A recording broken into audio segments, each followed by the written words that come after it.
Hi everyone! In this quick tutorial, I will show you how to invest in PLC stock or PUK on eToro step by step. First, open the eToro app and log into your account. Then you'll get here. Next, tap on the search bar and start typing PUK.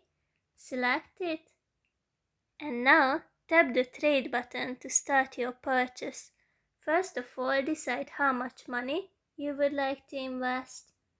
And then you can adjust a few settings. For example, you can set a stop loss price, which tells eToro to automatically sell your position if its value drops to a certain level. But it's possible to set it after the purchase as well. Now under the order type, you can pick market order to buy immediately at the current price or limit if you would like to set a specific price. Finally, click on buy and that's basically it. Go to your portfolio to check your investment by tapping on the pie chart. Please note that this video is for educational purposes only and is not financial or investment advice. Always do your research before making any investment decision.